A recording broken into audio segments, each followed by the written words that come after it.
আছে, বিশেষ করে মাদক, সন্ত্রাস এবং অন্যান্য যে সমস্ত দিকগুলি আছে সেগুলিকে পরিহার করে একটা সুন্দর সমাজ গড়ার জন্য মোস্তাফিজুর রহমান ভূঁইয়ার একটাই কথা, স্বপ্নের রূপগঞ্জ করব। স্বপ্নের রূপগঞ্জ করতে হলে এই দেশের রূপগঞ্জের মানুষকে স্বপ্নের মানুষ হতে হবে। তাই আমরা অতীতে কি করেছি না করেছি সব ভেদাভেদ ভুলে আমাদের যে সমস্ত খারাপ দিকগুলি আছে সেগুলি পরিহার করে আমরা স্বপ্নের রূপগঞ্জকে গড়ার জন্য আমরা স্বপ্নের মানুষ হয়ে আগামীতে রূপগঞ্জ গড়ার মোস্তাফিজুর রহমান ভূঁইয়ার স্বপ্নের রূপগঞ্জ গড়ার পথে আমরা এগিয়ে আসবো। আমরা আজকে একটা কথাই বলি, সমাজে বিভিন্ন রন্ধ্রে রন্ধ্রে আশ মাদক এবং অন্যান্য জিনিসগুলি মাদক সাথে যে সমস্ত আরো উপাদান আছে সেগুলি ছড়িয়ে পড়েছে। সেটা আমাদেরই ভাই, আমাদেরই সমাজের লোক, আমরা তাদের চিনি, আমরা তাদেরকে জানি, আমরা তাদেরকে বুঝাবো, আমরা তাদেরকে প্রয়োজনে পুনর্বাসন করব। কিন্তু এই মাদকের সাথে জড়িত আমরা সেটাকে আর প্রশ্রয় বা আশ্রয় দিব না। কেউ দেন তাইলে স্টুডিও সেইভাবে অভিযুক্ত হবেন।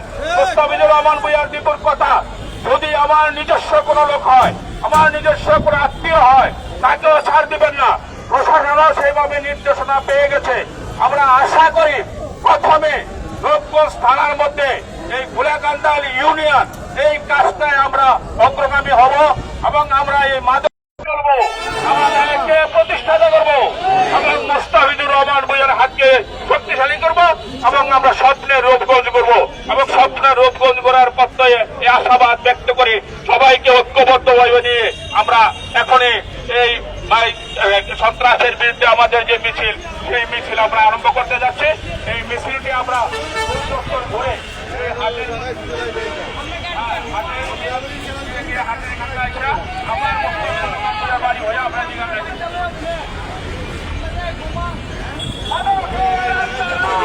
দেখতে পাচ্ছেন আপনারা, আজকে আমাদের রূপগঞ্জে আমাদের দীপু ভূঁইয়ার নির্দেশে রূপগঞ্জে মাদক সন্ত্রাস মুক্ত করার জন্য আজকে পবিত্র জুমার নামাজের পরে বিশাল এক মিছিল, এক আন্দোলন আমরা রূপগঞ্জ থেকে বের করেছি।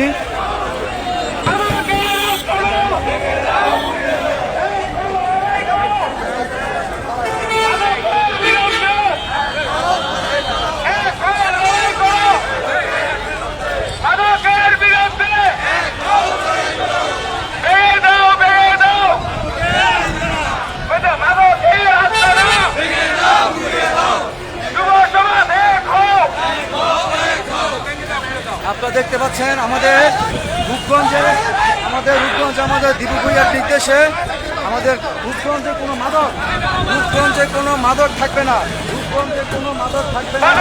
এই মাদকের বিরুদ্ধে এক বিক্ষোভ মিছিল আমাদের রূপগঞ্জ আমাদের দীপু ভূঁইয়ার পক্ষ থেকে মাদকের বিরুদ্ধে মাদকের